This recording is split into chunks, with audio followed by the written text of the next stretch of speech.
पर चंद्रयान 3, अब इंडिया की चांदी।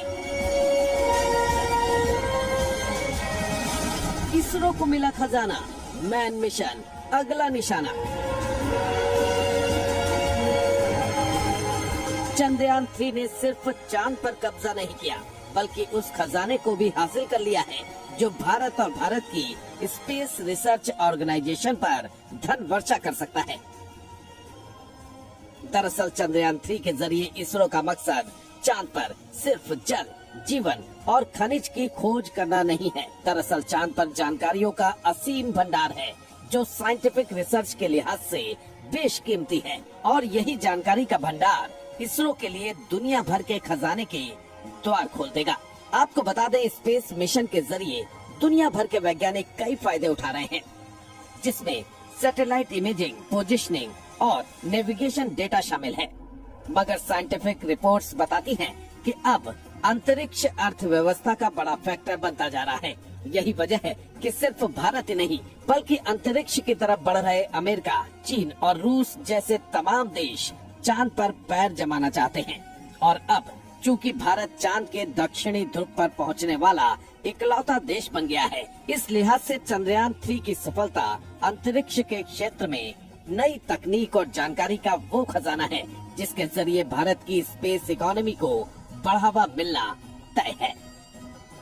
2021 के आंकड़ों के मुताबिक भारत की ग्लोबल स्पेस इकोनॉमी 7.6 बिलियन $, है, जो कि 2025 तक 50 बिलियन $, हो सकती है।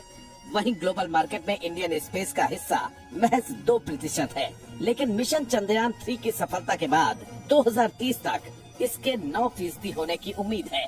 इस वक्त अमेरिका इंडियन स्पेस के 40% शेयर के साथ ग्लोबल मार्केट में पहले नंबर पर काबिज है, जबकि दूसरे नंबर पर ब्रिटेन है, जिसका मार्केट शेयर 7% है। मगर चंद्रयान 3 की कामयाबी के बाद दुनिया की बड़ी ताकतें और अमेज़न जैसी कंपनियां अब भारतीय स्पेस रिसर्च ऑर्गेनाइजेशन इसरो से डील कर सकती हैं, जिससे देश का खजाना भी भरेगा। वैसे तो इसरो चीफ सोमनाथ ने चंद्रयान 3 की सफलता के साथ ही चांद पर मैन मिशन जैसी भविष्य की योजनाओं के संकेत भी दे दिए हैं। गगनयान का कई लॉन्चेस होंगे। पहला लॉन्च होगा सितंबर-अक्टूबर तरह, उसके बाद दिसंबर-जनवरी में भी। तो क्या 2025 तक हम अंतरिक्ष में पहुंचा पाएंगे गगनयान को?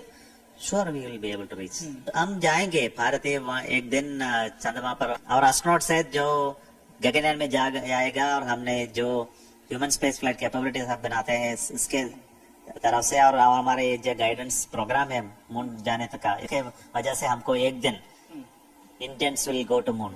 इसरो चीफ का ये बयान चांद पर उस ऐतिहासिक सफलता के बाद आया जिसने दुनिया की बड़ी बड़ी स्पेस एजेंसियों के सामने इसरो की ताकत का सबूत पेश किया है। इसरो ने साबित कर दिया कि सधे और संयमित कदमों से हर सफलता हासिल की जा सकती है, और अब अंतरिक्ष में इसरो के यही बढ़ते कदम भारत की अर्थव्यवस्था को भी चांद तक ले जाने का जरिया बन सकते हैं।